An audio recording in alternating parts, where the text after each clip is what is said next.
Listen to me च्यानलमा यहाँहरू सम्पूर्णलाई हार्दिक स्वागत गर्दछु। आज जेनी र कार्ल मार्क्सको अमर प्रेम कथा यहाँहरू समक्ष वाचन गर्दैछु। सहरको एक कुनामा जहाँ ज्ञान र सौन्दर्यको सङ्गम थियो, त्यहाँ दुई आत्माहरूको एकअर्कालाई भेटेका थिए। सहरको एक कुनामा जहाँ ज्ञान र सौन्दर्यको सङ्गम थियो, त्यहाँ दुई आत्माहरूले एकअर्कालाई भेटेका थिए। ती कार्ल मार्क्स, जोसिला विचारक, एक विद्रोही आत्मा, र जेनी भोन वेस्टफेलन, एक कुलीन परिवारकी अत्यन्त सुन्दरी, बुद्धिमान र कोमल हृदयकी युवती। जेनीको सुन्दरताले धेरै युवाहरूको मन लोभ्याएको थियो। उनी राजसी ठाँटमाटबाट हुर्किएकी थिइन्, जहाँ विलासिता उनको दैलोमै थियो, तर उनको मन अरू कुनै धनी जागिरी या कुलीन ठकुरीका छोरातिर झुकेको थिएन। उनको हृदयको कुनामा एउटा ज्वाला बलिरहेको थियो। त्यो थियो कार्ल मार्क्सको विचार, उनको विद्रोही स्वभाव र उनको अद्वितीय आकर्षण। जेनी र कार्ल मार्क्सको पहिलो भेट एक मधुर कविता जस्तै थियो, जहाँ शब्दभन्दा भावनाहरू प्रमुख थिए। उनीहरू बाल्यकालदेखि नै एकअर्कालाई चिन्दथे। जेनीको कुलीन परिवारको चकचकिलो बीचमा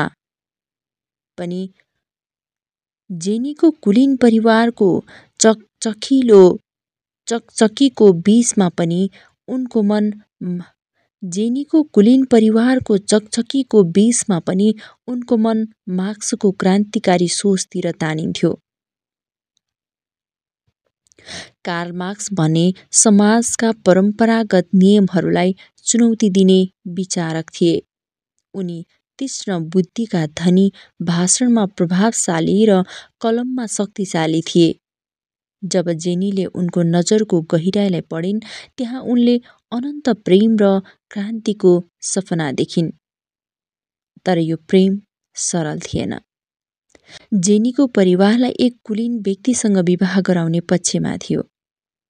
जेनीको परिवार उनलाई एक कुलीन परिवारसँग विवाह गराउने पक्षमा थियो, तर जेनीको मुटु केवल कार्ल मार्क्सका लागि धड्किन्थ्यो।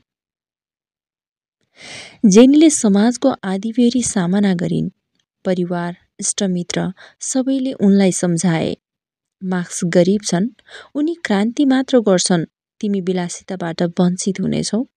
तर जेनीका लागि प्रेम कुनै विलासिता थिएन।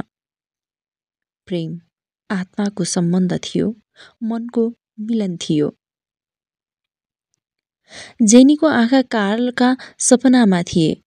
उनले देखेकी थिइन् एकजना पुरुष जो समाजका शोषितहरूको पक्षमा लड्न चाहन्थे, जसको शब्दहरूले क्रान्तिको ज्वाला बल्थ्यो। उनी थाहा पाउँथिन् कि त्यो प्रेम सहज छैन। यो यात्रा फुल मात्र होइन, काँडाहरूले भरिएको हुनेछ।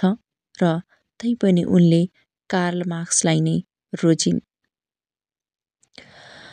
1843 जेनी र कार्ल मार्क्स विवाह सम्बन्धमा बाँधिए। उनीहरू प्रेमको प्रतिज्ञामा अटल रहे, तर विवाहपछि उनीहरूलाई सुनौलो संसारले होइन, संसारको कठोर यथार्थले स्वागत गर्यो। कार्लको विद्रोही लेखनका कारण उनलाई देश निकाला गरियो। उनीहरूले जर्मनी छोडे, फ्रान्स पुगे, बेल्जियम पुगे, अनन्त लन्डन पुगे।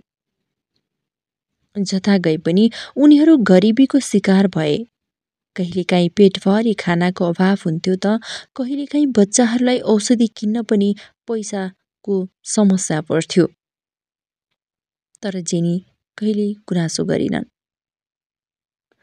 उनले आफ्नो गहना बेचेर परिवार पालिन्। कार्ल मार्क्स रातभर लेख्थे, विचारका बिउ रोप्थे, जबकि जेनी त्यही बिउलाई सिंचित गर्थिन्। उनले मार्क्सका पाण्डुलिपिहरू सम्पादन गर्थिन्, उनलाई प्रेरणा दिन्थिन्। उनी केवल एक पत्नी मात्र थिइनन्, उनी मार्क्सको क्रान्तिकारी यात्राकी सहयात्री थिइन्। समयले धेरै परीक्षा लियो। उनीहरूको जीवन दुःख र सङ्घर्षले भरिएको थियो।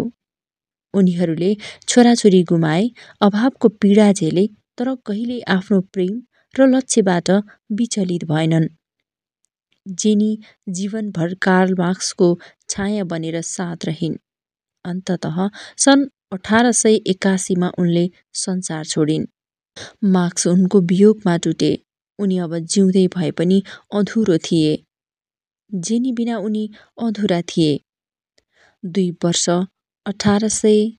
2 वर्षपछि 1883 कार्ल मार्क्स पनि सदाका लागि विदा भए। तर उनीहरूको प्रेम, उनीहरूको विचार अनि उनीहरूको सङ्घर्ष आज पनि जीवित छ। जेनी र कार्ल मार्क्सको प्रेम केवल 2 हृदयको मिलन थिएन, यो एक क्रान्तिकारी जोडीको बलिदान र अटुट सम्बन्धको कथा थियो। प्रेम केवल विलासिता होइन, प्रेम त्याग हो, सङ्घर्ष हो, एक अर्काका सपनाहरूलाई साँचो बनाउन साथ दिने प्रतिज्ञा हो। जेनीले कार्लका सपनाहरूलाई आफ्नो बनाइन् र कार्लले जेनीको प्रेमलाई आफ्नो शक्ति बनाए। आज उनीहरूको प्रेम कथा समयको गर्तमा हराएको छैन। यो कथा आज पनि प्रेरणादायी छ, जसले देखाउँछ साँचो प्रेम केवल सुखमा होइन, दुःखमा पनि साथ दिनु हो।